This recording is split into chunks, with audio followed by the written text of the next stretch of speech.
The first time humanity met the Velari, it was not on equal ground. The Velari ship emerged from the dark between stars like a shard of frozen lightning, silver and pale blue, sleek and flawless. Where human starships still bore scars of welding seams and armored plates bolted together with brute function, the Velari craft seemed to flow as if it had been grown rather than built. Its arrival above the human colony of Carthage Prime was not preceded by warning nor invitation. One day the skies were clear, the next they were split by something that glowed too brightly to belong to mankind. From orbit, the Velari broadcast a message, their voices translated by machines that seemed to understand human speech better than the listeners themselves. The words were polite, yet there was a tone to them, an intonation of condescension. "Children of Earth," the Velari said, "you have done well to crawl so far. We are pleased to find you alive.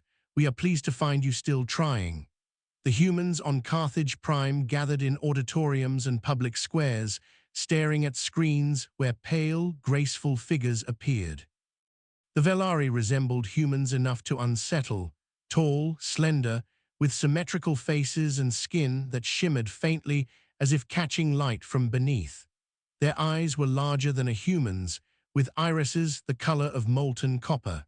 Their every movement carried a deliberate grace, as though even the act of breathing were a performance. They smiled as they spoke, and every smile carried the same message: you are lesser. On Earth itself, the government scrambled to form a united response. Humanity was still divided by nations, though the rise of colonies had begun to blur those lines. The Velari, however, did not bother with distinctions. To them, there was no Canada or India or Republic of Mars. There was only humanity, a single people defined by their inferiority. When the first joint conference was held in orbit above Earth, the Velari arrived with a fleet of ships so numerous that the night sky glittered with their presence. Their delegation entered the chamber in flowing garments that shimmered like liquid starlight. The human representatives, dressed in the finest fabrics their cultures could produce, suddenly felt like peasants in comparison. The Velari bowed their heads slightly, a gesture that might have been meant as respect, yet it felt more like mockery.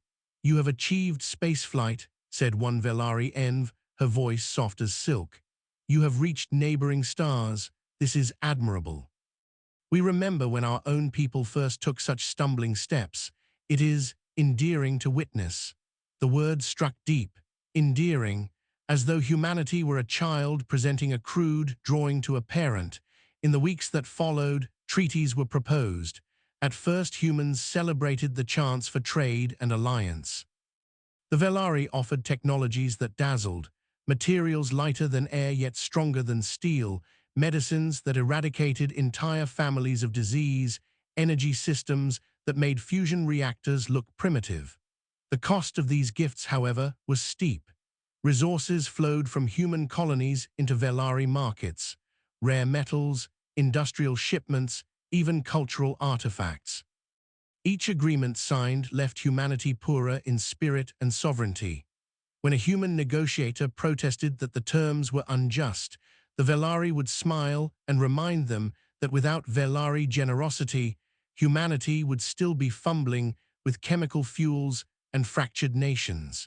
It did not take long before resentment began to simmer. On Carthage Prime, the Velari established a trade embassy, a gleaming tower of crystal that dwarfed every human building.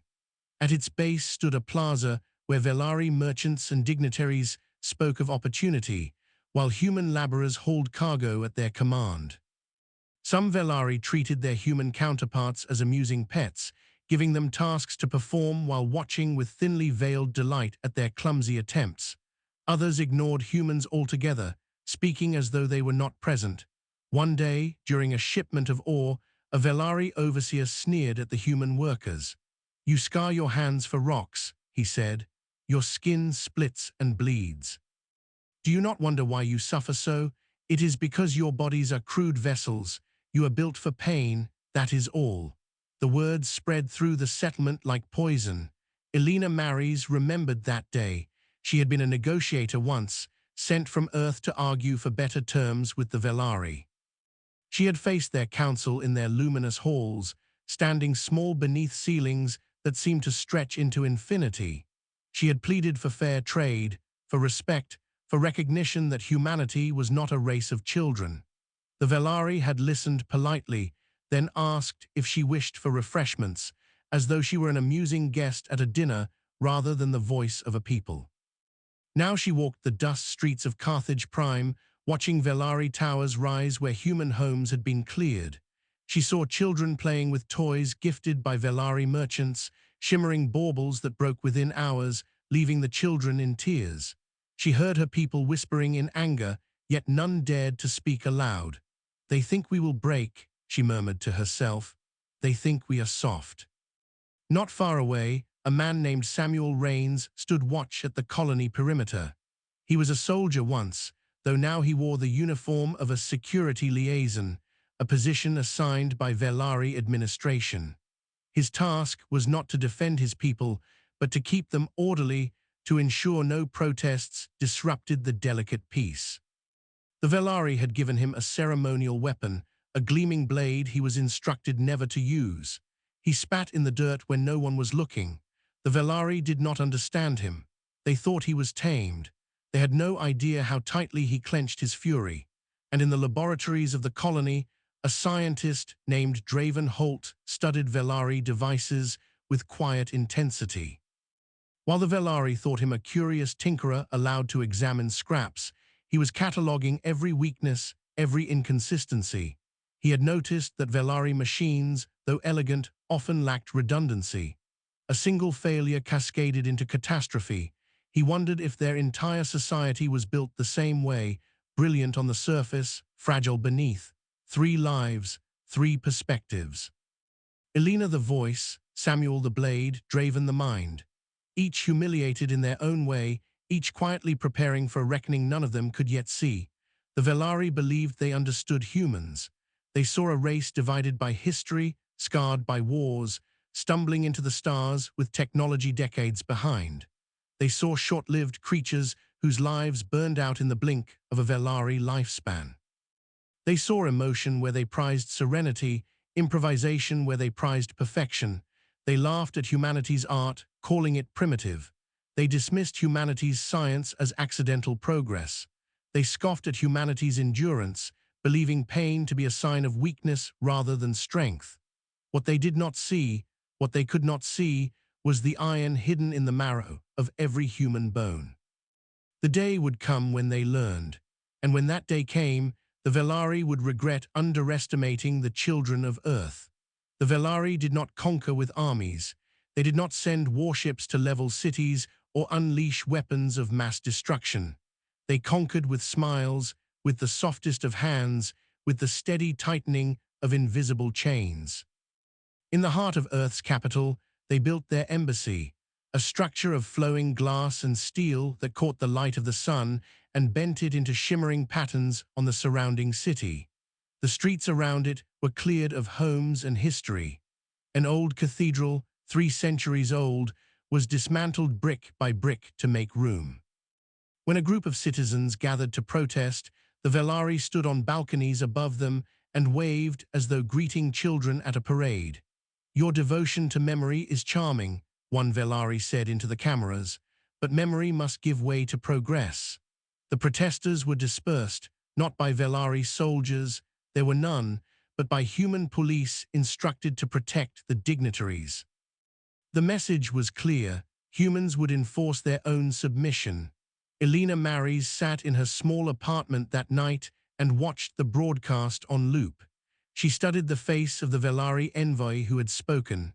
His copper eyes were bright, his expression soft, but there was nothing gentle in the words. She thought of how easily the crowd had obeyed when ordered to leave, how the chants had faltered and died. Humanity had endured wars, famine, and plagues, yet now it seemed ready to kneel because the hand pressing down was dressed in silk. She opened her notebook and began to write, "We must learn what they fear." On Mars, the Velari treated the colonists as curiosities. The harsh red deserts had forged a people used to survival, accustomed to machinery breaking down in storms, to crops failing, to water rationing. When the Velari visited, they marveled at how crude the habitats appeared, how the humans covered their bodies in patched suits and scratched helmets. A Velari diplomat walked through a Martian settlement with a group of colonists trailing behind. He gestured at the rusted metal of the domes, the worn tracks of rovers, the scars of sandblasted walls. "You live like insects beneath stones," he said, his voice carried on speakers for all to hear. "You burrow into dust. This is what you call achievement. This is what you think is worthy of pride."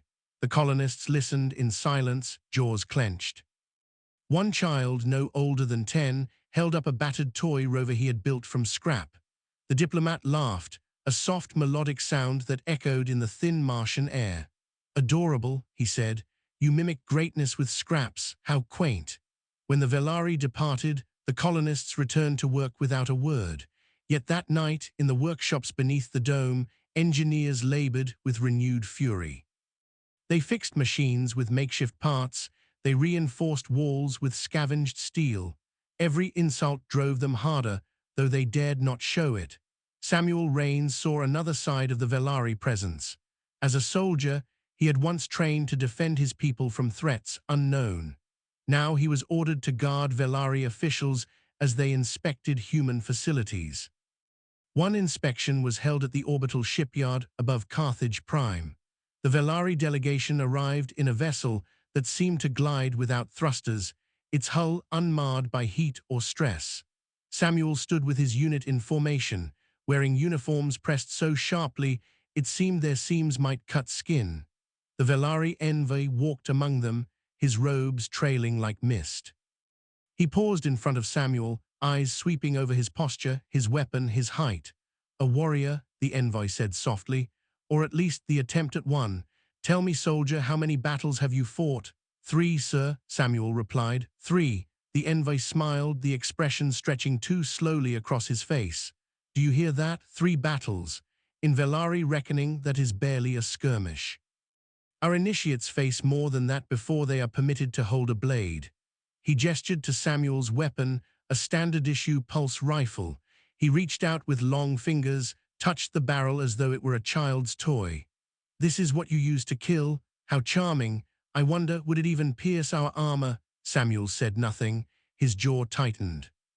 He wanted to lift the rifle, to show the envoy what it could do, but he knew the command would come down swift and merciless. "Stand down, obey, submit." The envoy laughed softly, then moved on. Samuel exhaled slowly, his knuckles white on the weapon. The Velari thought him tamed. They did not see the storm building behind his eyes. Draven Holt's humiliation was subtler. As a scientist, he was invited to examine Velari devices, to learn from them on Velari terms. He was brought to a chamber where machines hummed with energy, where metals shimmered with hues not found in nature. The Velari overseers watched him as he worked, speaking in tones of indulgence. "Ah, the human is curious," one said. "Look how he marvels at the shapes." It is like watching a child examine fireflies. Draven forced himself to nod, to ask questions with feigned eagerness. He let them believe he was overwhelmed. In truth, his mind was cataloguing every observation, every pattern of design. He noticed that their machines were elegant but fragile, their systems efficient but without backup. He saw how a single broken conduit could silence an entire device. The Velari prized perfection. Redundancy was, to them, a flaw, a sign of weakness.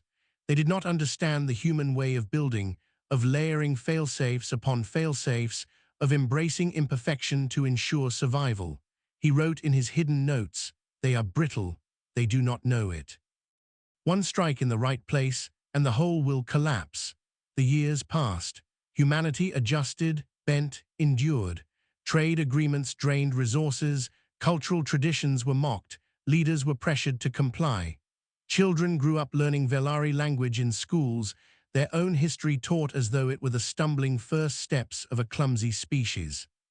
And yet beneath the surface, resentment thickened like molten rock beneath a crust. Every insult, every dismissal, every humiliation was remembered. Humanity had endured much through its history, but never before had it been told, so clearly and so consistently, that it was less than nothing. In the quiet corners of Carthage Prime, Earth, Mars, and the outer colonies, whispers began to spread. People gathered in secret, telling stories of survival, of human victories, of strength hidden behind scars. They spoke of iron in their bones, of fire in their hearts. The Velari did not notice. Why would they? After all, what danger could ever come from children? The Velari never raised a banner of conquest. They never declared war, never marched armies through human streets.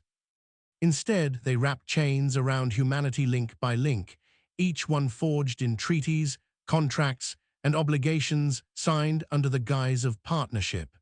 The first chains were resources, or shipments that once fueled human industry were redirected to Velari markets. Starships carried cargo holds full of precious metals from asteroid mines and colonies, their destinations always the same, Velari foundries that glowed with the light of endless furnaces. In return, humans were given trinkets, technologies that dazzled but did not empower, small devices that healed wounds instantly but could not be replicated. Generators that powered a city but broke if tampered with, always gifts, never knowledge. On Carthage Prime, miners worked double shifts to meet Velari quotas. Their bodies ached, their lungs filled with dust, their hands blistered and cracked. Velari overseers watched from balconies above the pits, speaking in soft voices to one another about the quaint resilience of their human workers. They endure so much for so little, one said. It is almost admirable. But then, cattle endure slaughter pens without complaint. When miners collapsed from exhaustion, Velari healers would descend with their gleaming devices, repairing broken bones, closing torn muscles. The workers were revived not out of compassion, but to ensure the shipments continued. Elena Maries stood among the miners one day, listening to their whispers. They spoke of hunger, of broken families, of children going without education, because every hand was needed in the pits. She walked away with her fists clenched so tightly her nails broke skin. We signed away our dignity, she told herself, and they will not stop taking until nothing remains. The second chains were culture. Velari merchants flooded human markets with their wares, fabrics that shimmered like stars, foods that shifted flavor with every bite, music that resonated directly with neural pathways. At first, humanity marveled at the wonders. But soon, human art was dismissed as crude, human cuisine as bland, human fashion as laughable. A painter on Earth unveiled his masterpiece at a gallery, a canvas that depicted the struggle of human history in bold strokes of red and black. A Velari critic attended and shook his head. "Such aggression in color," he said. "It is unrefined. You humans mistake violence for beauty." The crowd, eager to impress their new patrons, nodded in agreement. The painter left in silence, his life's work dismissed with a single word. Children in schools recited Velari poems, memorized Velari philosophy, studied Velari histories. Human achievements were framed as stepping stones to Velari greatness. When a student asked why humanity's own explorers, inventors, and revolutionaries were not celebrated, the teacher, under Velari supervision, replied, "Because our stories are incomplete. We are still learning what greatness means." Samuel Rains saw the effect firsthand. His niece, barely 12 years old, showed him a book of Velari tales she was required to read. She spoke with wide eyes about the elegance of Velari wisdom, how their philosophers lived for centuries and debated beneath crystal towers. When Samuel asked what she knew of human heroes, she frowned. "They say humans were violent," she replied, "that we made mistakes because we were too emotional. That is why we need the Velari, uncle, to guide us." Samuel felt his stomach twist. He remembered battlefields where humans had fought not for conquest, but for survival. He remembered comrades who had died with courage, with loyalty, with fire in their veins. And now, those sacrifices were being erased, rewritten as proof of weakness. He placed his hands on his niece's shoulders and spoke quietly. "Do not forget who you are. Do not let them tell you what it means to be human." She nodded, but he saw the doubt in her eyes. The third chains were pride. The Velari excelled in finding ways to humiliate without raising a hand. They placed humans in subordinate roles, always beneath Velari supervision, never trusted with authority. Human scientists were permitted to assist Velari researchers, but never to lead. Human soldiers were used as guards, but never commanders. Human leaders were invited to councils, but seated always at the edge of the table, their voices politely ignored. At a summit on Velari Prime, Elena Maris sat among the representatives. The chamber was vast, its walls carved with symbols that glowed faintly in the light of hovering orbs. Velari delegates filled the central seats, their garments radiant. Humans were placed on the outer ring, their voices filtered through translation devices that often distorted their words. When Elena stood to speak of human concerns, the exhaustion of miners, the hunger of colonies, the strain on their fragile economies, Velari eyes turned toward her with patient amusement. "We understand your concerns," one envoy replied. "But you must recognize that your suffering is temporary. In time you will adapt. It is in your nature to endure. And truly, what is hardship to those who live such brief lives? You are like sparks on the wind, bright for a moment, gone the next. Why burden yourselves with pride?" The chamber filled with Velari laughter.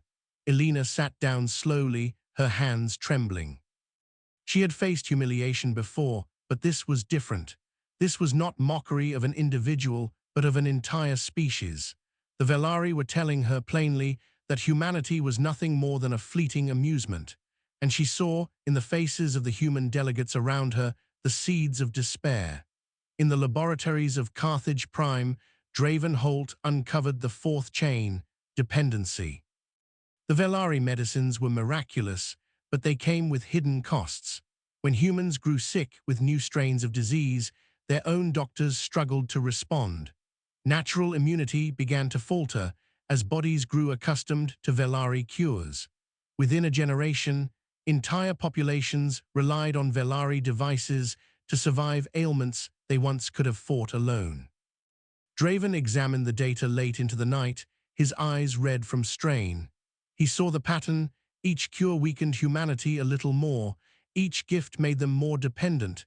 It was not accidental. It was design. He scribbled in his notes, "They are hollowing us out, piece by piece. One day we will not be able to stand without their hand to hold us up." He looked at his reflection in the polished metal of a Velari tool. His face was haggard, his jaw unshaven, his eyes weary, and he whispered, "They think we will forget how to fight. They think we will kneel forever." It was in the colony of Harken Reach that the first spark of open resistance appeared. The colony was small, its people hardened by icy winds and thin soil. They had survived decades before the Velari came, carving homes into frozen cliffs, mining deep beneath glaciers for the metals that sustained them. When Velari quotas rose beyond reason, demanding shipments that would leave the colony starving, the people refused. Velari overseers descended in gleaming skimmers, their voices calm, their words soft. "You must comply," they said.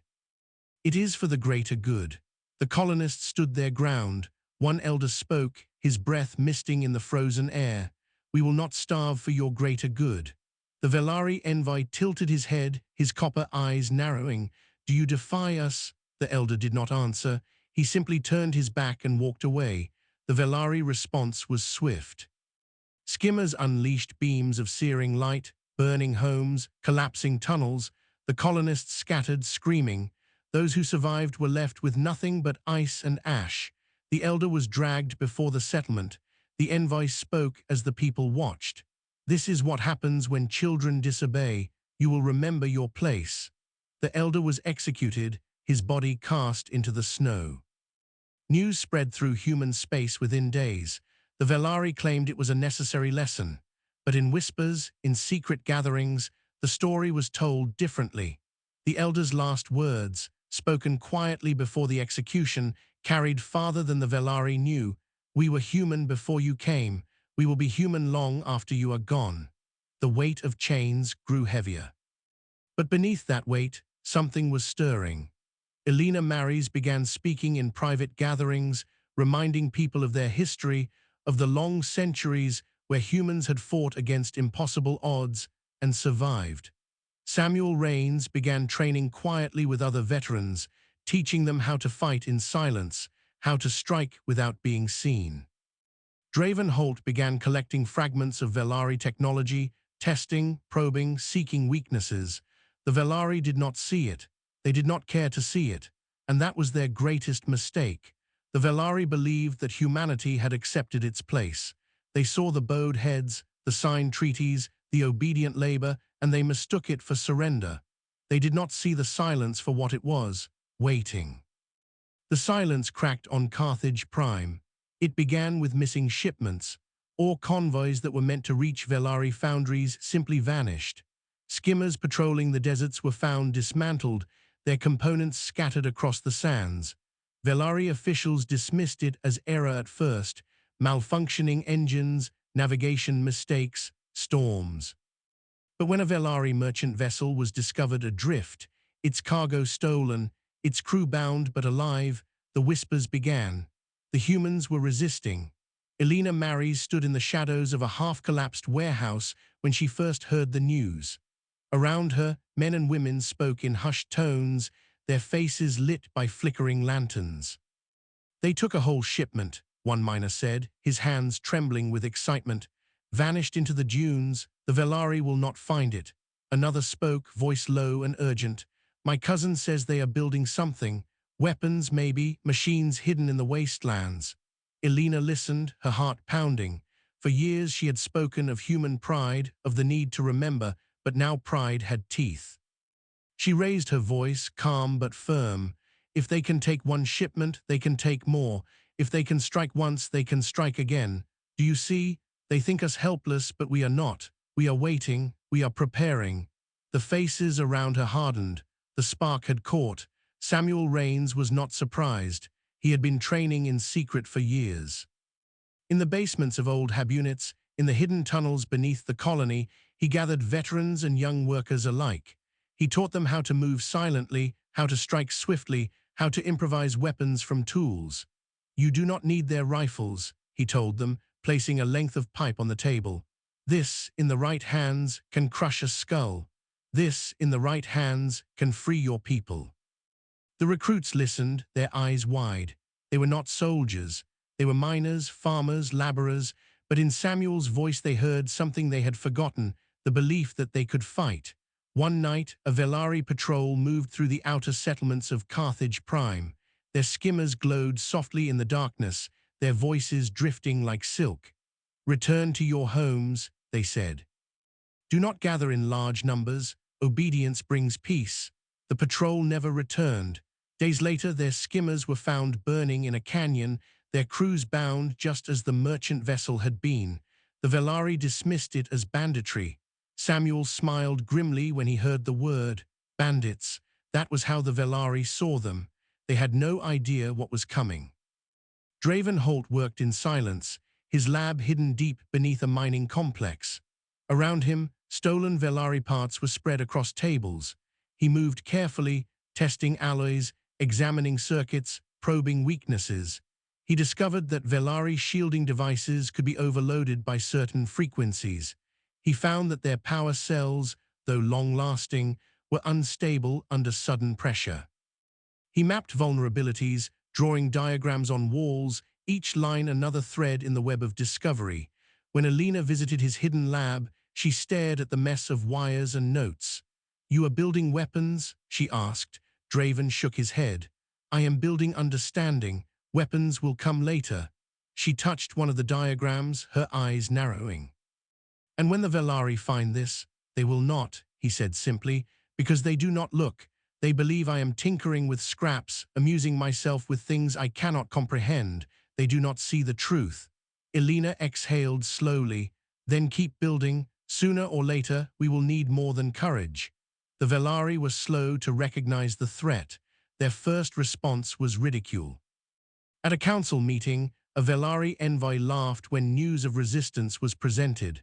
"Humans, rebels, Do not insult us with such stories. If they lash out, it is no more dangerous than a child's tantrum. Another added, we have given them gifts. We have given them purpose. If a few refuse to accept their place, it is only noise. They will tire. And so, when more shipments went missing, when more patrols vanished, when more machines were found sabotaged, the Velari shrugged. They told themselves it was the price of dealing with primitives. They did not see that the sparks were becoming fire. On Earth, the fire spread in a way the Velari could not control. In the vast undercities, where millions lived in poverty even before the Velari came, anger erupted. Factories producing goods for Velari trade were burned. Workers walked out and refused to return. Velari merchants were harassed, their caravans pelted with stones. The Velari responded with speeches. They stood on platforms and spoke of harmony, of patience, of gratitude. They smiled as human anger boiled. When a Velari envoy visited the undercity of New Shanghai, she stood before a restless crowd. Her robes shimmered, her copper eyes glowing faintly in the artificial lights. Your struggles are temporary, she said softly. Trust us, obey us, we will carry you forward. You must only learn humility. A stone struck her shoulder. Gasps filled the air. The envoy looked down at the mark on her robe, then raised her head slowly. She smiled. Children, she said, so quick to anger, so predictable. She left under heavy guard, but the moment was burned into memory. The people saw her smile and understood. The Velari would never take them seriously, and so they resolved to make them. The turning point came on Harken Reach, the frozen colony once punished for defiance. Survivors of the massacre had rebuilt in secret, carving tunnels deeper into the ice, hiding machines in frozen caverns. For years, they had prepared, waiting for the chance to strike back. When Velari officials returned to demand renewed shipments, they found the colony empty. The buildings were abandoned, the mines silent. The officials spread through the settlement, puzzled. Where have they gone? One asked. Then the ice exploded. Hidden charges collapsed cliffs onto the Velari skimmers. Colonists surged from tunnels, armed with makeshift weapons and stolen rifles. The officials shouted commands, their voices trembling for the first time. Beams of light cut through the snow, burning bodies where they struck, but the colonists did not falter. They swarmed the invaders with fury born of years of grief. When the battle ended, the settlement was ruined again, but the Velari were gone. Their corpses lay in the snow, their gleaming weapons stained red. News of Harken Reach spread faster than the Velari could contain it. Humans whispered of victory, of a people who had refused chains. For the first time, the word resistance was spoken openly. Elena Maris heard the story in a crowded room on Carthage Prime. She stood and raised her voice.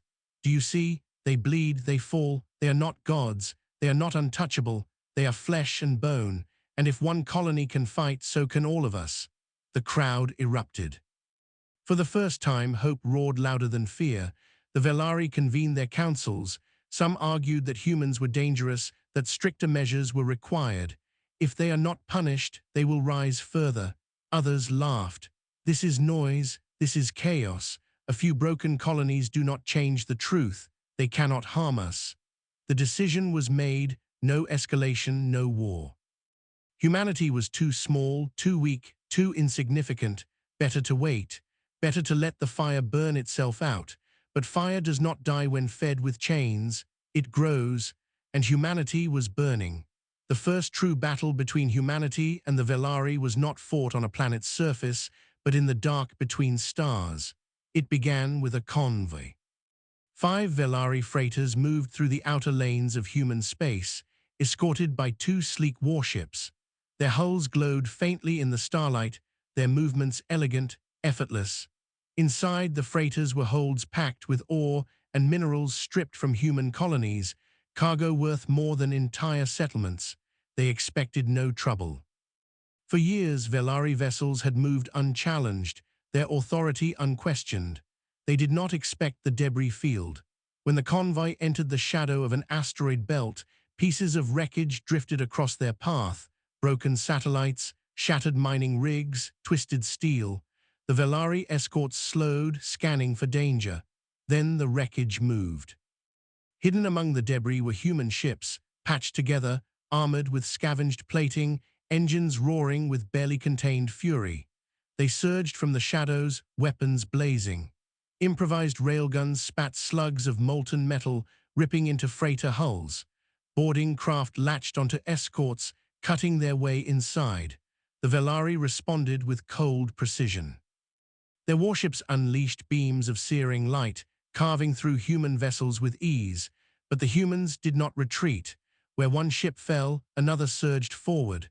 Where one weapon failed, another was improvised. On the bridge of one human vessel, Samuel Rains stood tall, his hands gripping the railing as the ship shook from impacts. "Do not stop," he shouted. "Drive into them, close the gap." His ship, little more than a converted hauler, rammed into the side of a Velari escort. Metal screamed as hulls tore apart, boarding tubes extended, and human fighters poured inside. They fought in narrow corridors, wielding knives, rifles, even mining tools. The Velari were graceful warriors, their movements precise, their blades swift. But they had never fought humans in desperation. They had never faced an enemy who bit and clawed even after being wounded, who turned every corridor into a kill zone, who used their own dying breath to drag foes into the grave. When the battle ended, 2 freighters were gone, one escort destroyed, the other crippled. The humans vanished back into the asteroid belt, dragging stolen cargo behind them. For the first time in their long, elegant history, the Velari had lost a space battle to a species they called children. The Velari councils erupted in argument. "This is a fluke," one envoy insisted. "They got lucky. We underestimated their recklessness." Another shook her head. "Luck does not strip ships from our fleets. Recklessness does not destroy trained escorts. This was strategy. This was war." Yet even then, arrogance blinded them. They agreed to increase patrols, to tighten control, but they still refused to call it war. "It is a disturbance," they told themselves, "a storm that will pass." But storms do not pass when fire feeds them. On Carthage Prime, Elena Maris stood before a crowd of thousands. The plaza was packed, the air thick with tension. Velari banners once hung from the surrounding towers, but they had been torn down and burned. She raised her voice so all could hear. "They tell us we are children," she cried. "They tell us we are sparks on the wind, bright for a moment, gone the next. But I tell you this, sparks ignite fire, and fire burns even the proudest empire to ash." The crowd roared. "They think we cannot fight," she continued. "But we already have. They think we cannot win, but we already have. And every victory, no matter how small, proves the truth they fear most, that we are not children, that we are not slaves, that we are human and we will not kneel."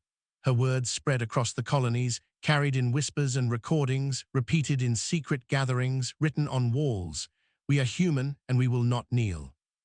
Draven Holt's work bore fruit in those same months. His experiments revealed weaknesses in Velari warships, energy conduits that could be overloaded, shielding systems vulnerable to rapid fluctuations, power cores unstable under pressure. He passed the information to resistance fighters, who turned it into weapons. Crude devices built from mining equipment now disrupted Velari shields. Bombs made from scavenged fuel cells tore through hulls. The Velari, for all their elegance, had never considered such crude brutality. They believed war was an art, fought with precision and grace. Humans proved it was also survival, fought with teeth and claws. Draven watched as his discoveries were tested in battle. He felt no pride, only grim satisfaction. "They wanted us dependent," he muttered to himself.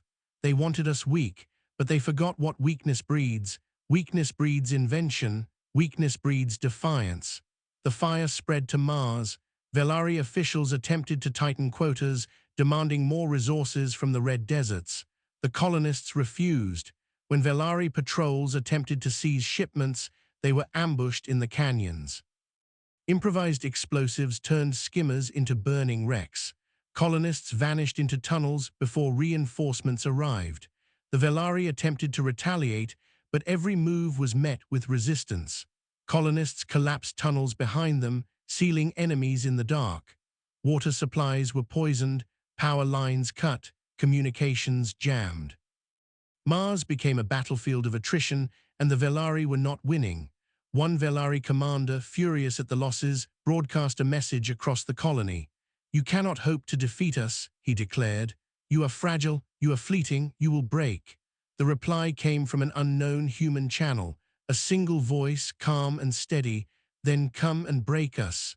The commander did not. The Velari still underestimated humanity, even as their losses mounted. They spoke of humans as reckless, as desperate, as foolish.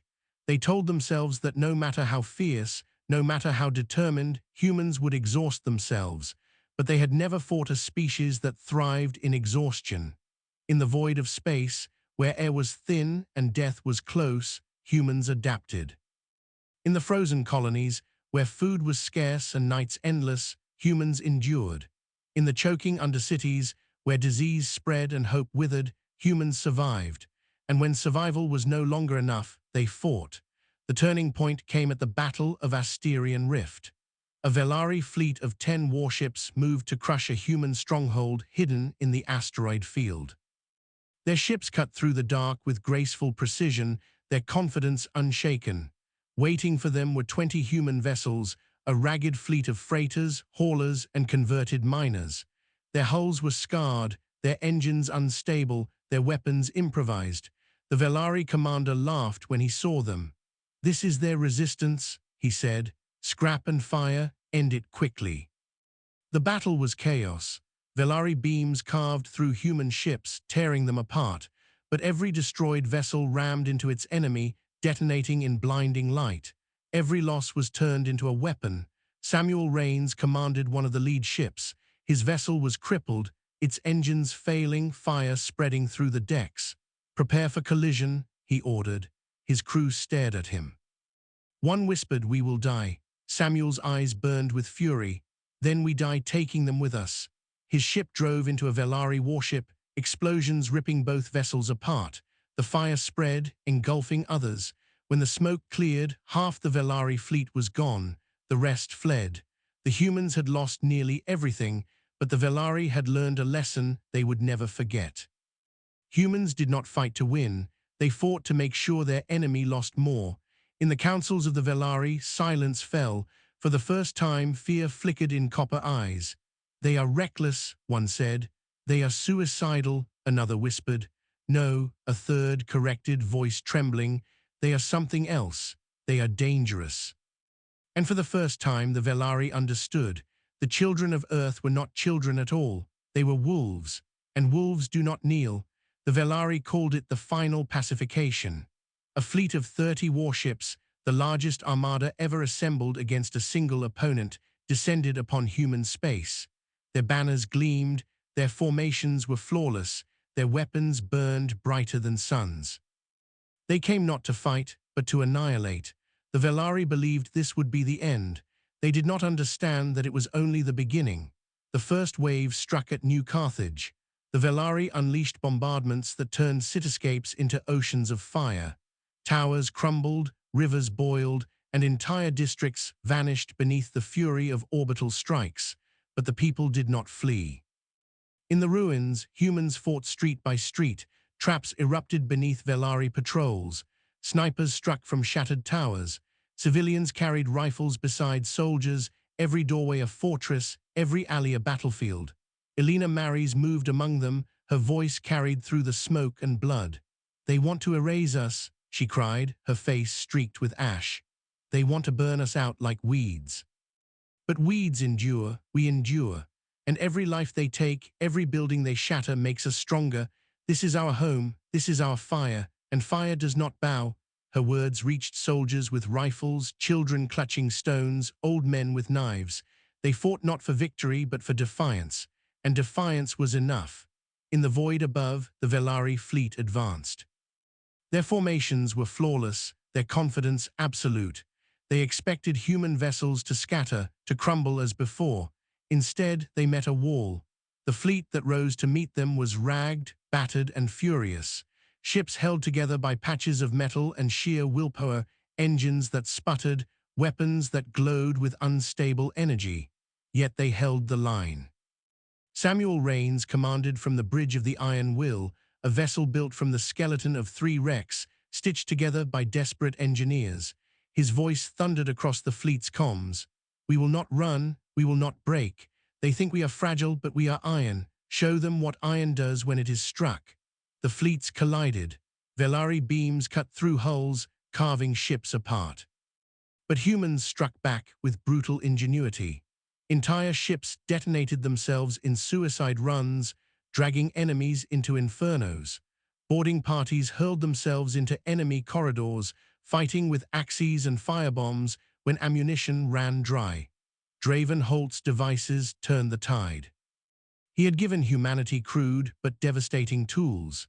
Shield breakers that sent Velari defenses crashing down, overload bombs that tore reactors apart, viruses that slipped into enemy systems and turned precision into chaos.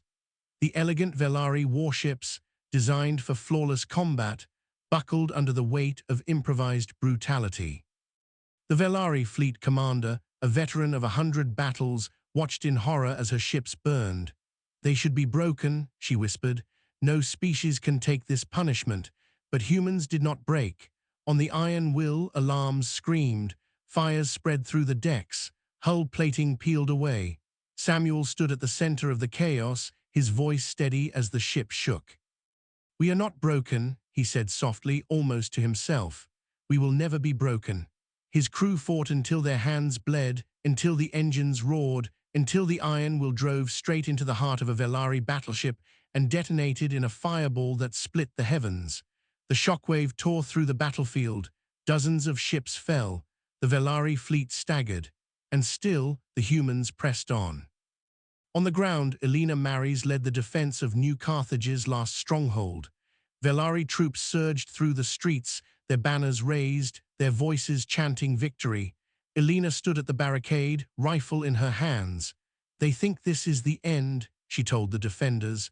"But they do not know us. They do not know what we are made of. Let them come. Let them learn." The Velari came. Wave after wave crashed against the barricade, each attack met with fire and fury. When ammunition ran out, humans fought with knives. When knives broke, they fought with stones. When stones shattered, they fought with bare hands. Velari soldiers, trained in grace and precision, faltered. They had never faced an enemy who fought past pain, past fear, past reason. They had never seen men and women rise after being struck down, their eyes burning with the refusal to yield. One Velari soldier dropped his weapon, trembling. "They are not children," he whispered. "They are monsters." "No," his commander replied, though his own voice shook. "They are human." The final pacification failed. Of 30 Velari warships, fewer than half returned.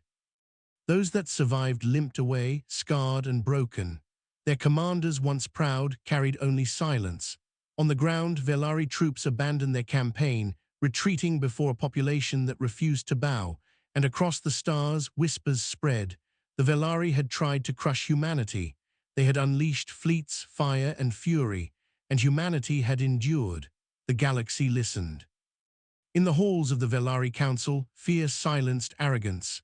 "They cannot be contained," one envoy said, her voice hollow. "They cannot be pacified," another admitted. "They cannot be underestimated," a third whispered.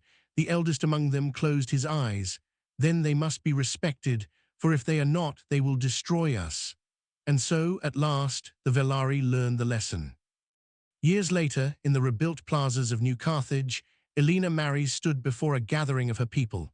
Children played among the ruins that had been remade into gardens. Banners of humanity fluttered in the wind. "They thought we were weak," she said. "They thought we would bow, but they forgot who we are. We are the children of stone and fire, born to endure, born to rise, born to fight. And we have shown them what it means to be human." The crowd roared. High above, in the dark void where the stars burned eternal, the Velari watched and remembered. They would never forget the day they tried to break humanity and instead forged something stronger than they had ever imagined. For the lesson of humanity was written in fire, in blood, and in iron. Those who underestimate us do so at their peril.